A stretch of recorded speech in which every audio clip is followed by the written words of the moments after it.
Olá, hoje na entrevista nós vamos conversar sobre literatura, um pouco de caminhada, uma caminhada ecoliterária pelo percurso feito por João Guimarães Rosa em Grande Sertão Veredas, uma obra enigmática e também fantástica sobre a literatura brasileira. E a jornalista Carolina Bataillé vai conversar conosco sobre essa aventura, essa relação de vida com a questão da obra e dos caminhos. O que é o caminho do sertão que você vai percorrer agora?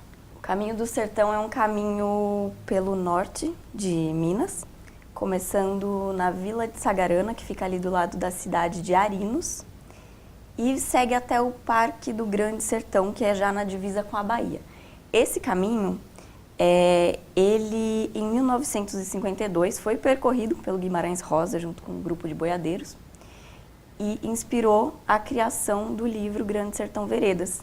E é também o caminho, algumas vilas estão mencionadas no livro, no Grande Sertão Veredas, é o caminho que o Riobaldo faz durante o livro. Riobaldo, para quem não sabe, é o personagem o personagem principal de Grande Sertão Veredas. Isso, é o personagem principal, é o rapaz que está ali, né, à frente de vários grupos, enfim, para quem leu, sabe o que é. São duas obras que você cita, pensando em quem está estudando aí, essenciais para a questão do ensino médio, mas você diria, como jornalista, hoje olhando para elas, como observação, que são duas obras essenciais também para a questão de conhecer o interior do Brasil, Sagarana e Grande Sertão Veredas? Com certeza.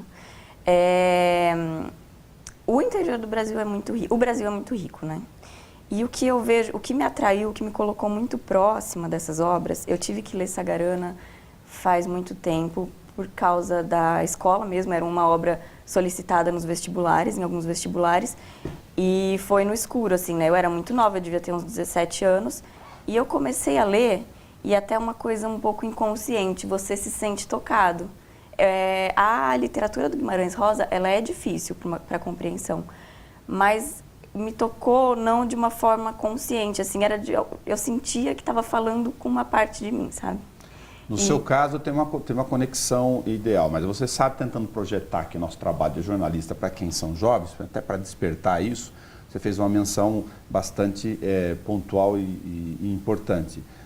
Não é uma formação linguística comum, e para o jovem de 16, 17 anos, me parece que pode uma parte do público, pelo menos tive amigos nesse período, de afastar. Pode afastar, pode afastar. Inclusive conheço pessoas que falam, como é que você gosta de Guimarães Rosa? Eu acho muito ruim, eu não gosto, não consigo entender.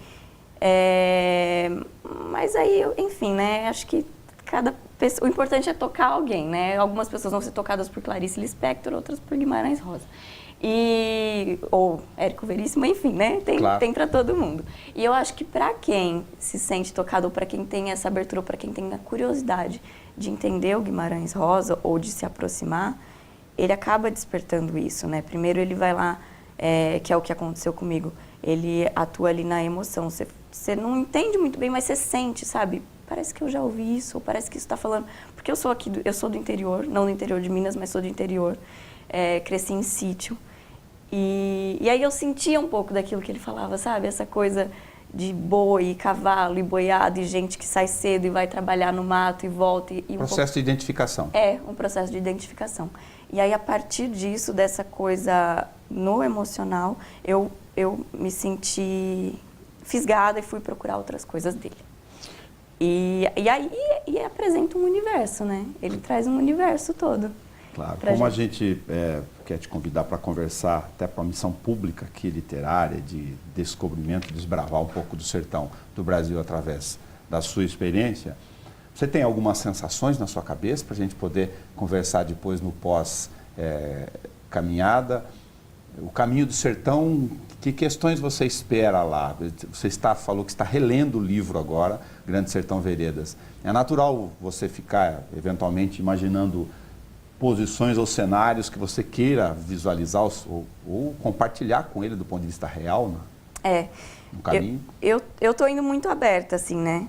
Eu tentei até estabelecer algumas pré-pautas, mas eu não consegui, porque existe uma preparação por parte de quem organiza esse caminho de trazer as opções de conteúdo. Então, desde que saiu a lista dos selecionados para fazer o caminho, a gente vem recebendo alguns documentários que foram produzidos em edições anteriores, ou matérias jornalísticas falando sobre parte do caminho, sobre coisas que a gente vai encontrar. E aí eu fui tendo acesso a tanta coisa e pensando em tudo que eu vou ver, assim, que eu não consegui estabelecer pré-pautas. Então, assim, eu estou indo aberta mesmo, para ver, para sentir, e aí, depois disso, trazer alguma coisa. Vamos despertar algumas curiosidades prévias já. Para quem leu ou não leu Grandes Sertões Veredas. Aliás, a minha proposta aqui, singela, é de que quem não leu, mergulhe, porque vai poder ter uma outra correlação depois. Qual é o percurso que a gente está falando? O percurso começa, são mais ou menos 178 quilômetros, 180 quilômetros. Tudo encaminhado? Tudo encaminhado. Ele começa na Vila de Sagarana. Que é uma obra. Que é o nome de uma das obras no livro de contos. Fica repetindo aqui, mas para as pessoas que não leram. Exatamente. É o livro de contos que também vale muito a pena, muito bonito. E aí a gente sai nessa caminhada, sempre saindo de madrugada, né, dos pontos de partida, que são os pontos onde a gente para comer, tomar banho, tudo mais, dormir. E o final é o Parque do Grande Sertão, que fica já na divisa com a Bahia. No meio disso tudo é um pouco de surpresa. Eu sei que vai ter comunidades onde existem as fiandeiras, né, que isso é um dos documentários que eu já tive acesso, que alguém produziu em outras edições. Ok. Sei que existem comunidades quilombola e o resto é surpresa. Entendi. Minas Gerais são mais de 800 municípios, para quem não se recorda, e alguns são antigas vilas que foram se formando, né, da ocupação do território nacional, gigantesco, aliás, muito bonito, e lógico, cada um com a sua peculiaridade. Aí duas questões. Uma delas é que tem proximidades, então, de tempo em tempo, mesmo sendo caminhada, e você ter contatos com diversas comunidades, eventualmente. Sim, sim. Tem vilas e comunidades que já estão preparadas para receber esse grupo durante esse percurso. E são os pontos onde a gente para almoço e para banho, eventualmente. Nem todos os dias vai ter banho com chuveiro, a gente já está preparado para isso, banho de rio. Tá. Esse é acampamento? Acampamento. É parte do edital estar ciente de que alguns dias tomaremos banho de rio. Tá. Não tem água quentinha. E então tem essas paradas já estabelecidas todos os dias. Entendi. Lógico, tem um pessoal de estrutura, de suporte para poder acompanhar. Quantas pessoas na caminhada? Na caminhada são 50 pessoas como caminhantes, mais 5 da equipe de comunicação, que é do que eu faço parte. E aí tem as pessoas do apoio, né? Tem o coordenador da equipe de comunicação, que é uma pessoa que faz essa caminhada todo ano, que prepara, que participa da seleção e tudo mais. Tem os guias, eu não sei quantos são, mas os guias que trazem o conteúdo cultural e também turístico ali da região. E tem a equipe de saúde mesmo, né? Tem enfermeiros para eventualidade. Eu vi um dos comentários seus, então duas informações. 178 quilômetros de Sagarana ao Parque de Grande Sertão.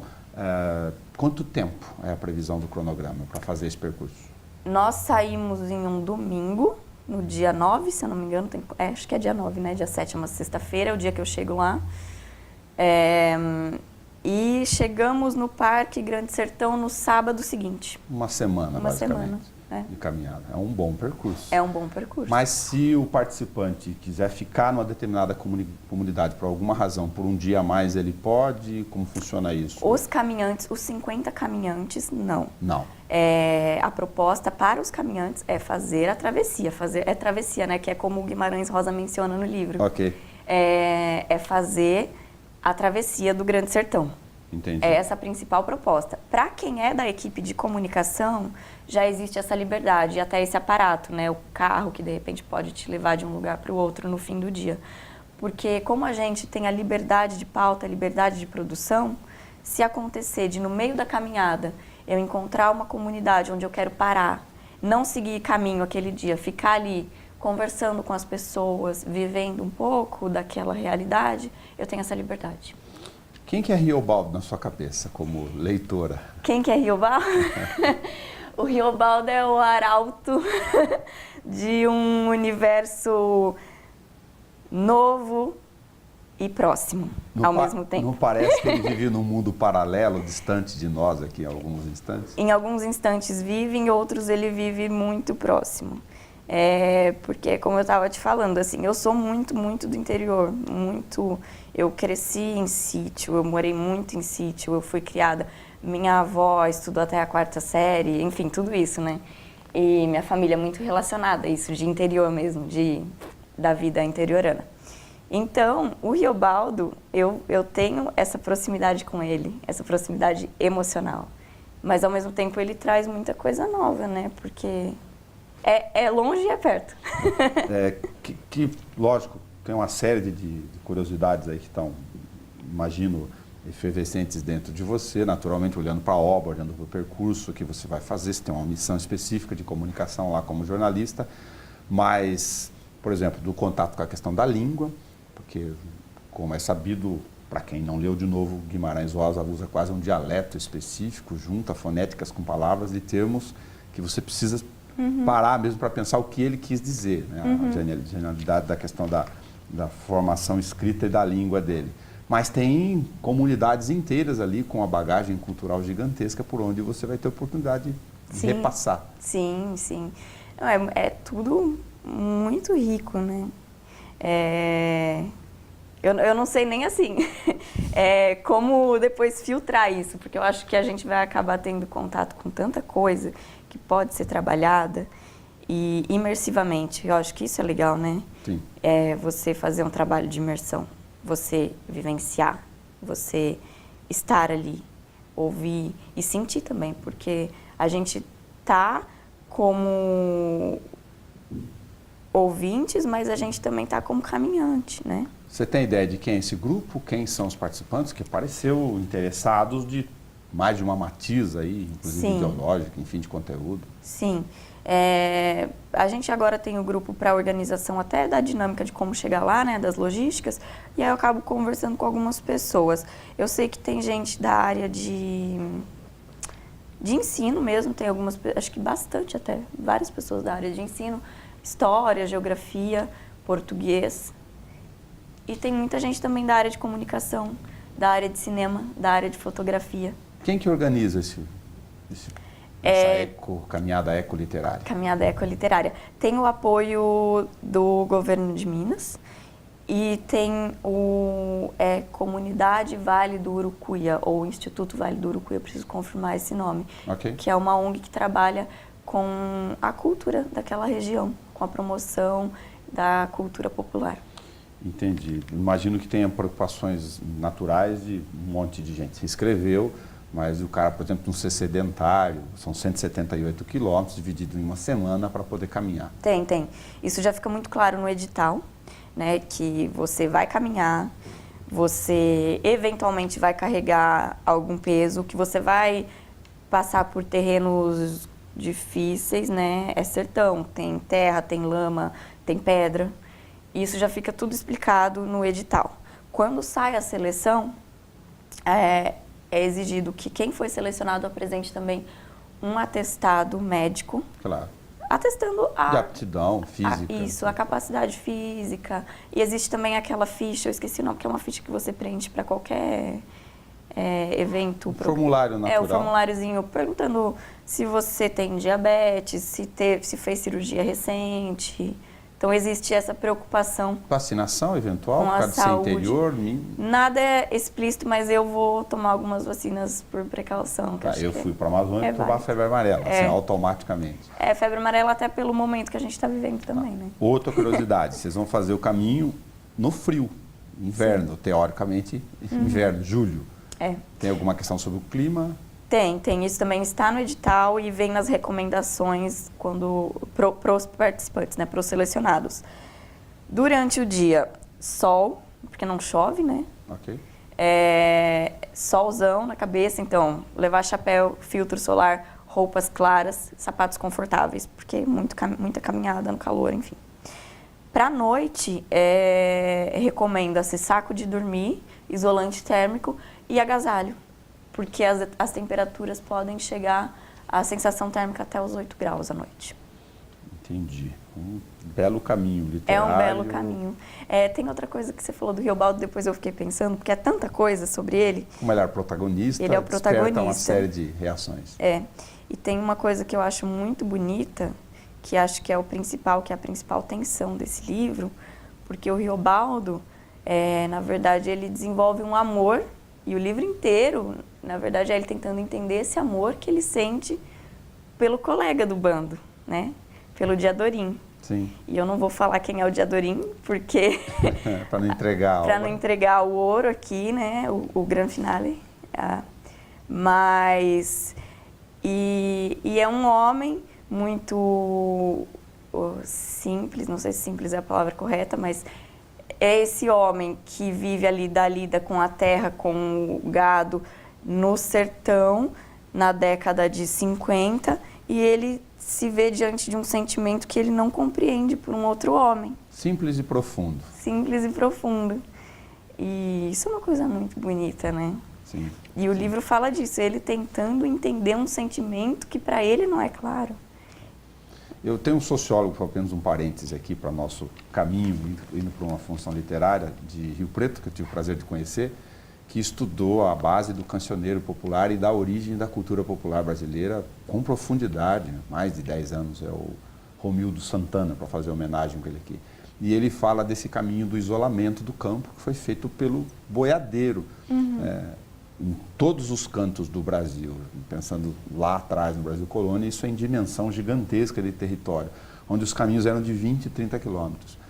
O interior do estado de São Paulo, onde eu nasci, onde você nasceu, e de Minas Gerais, é muito próprio disso, que apesar de serem extensões de terra significativas, até de distâncias, tem muitas cidades entre 15 e 20, ou a média de 20 a 30 quilômetros, exatamente dos percursos feitos pelo boiadeiro. Sim, sim. Como aqui, que a gente está falando. Como aí.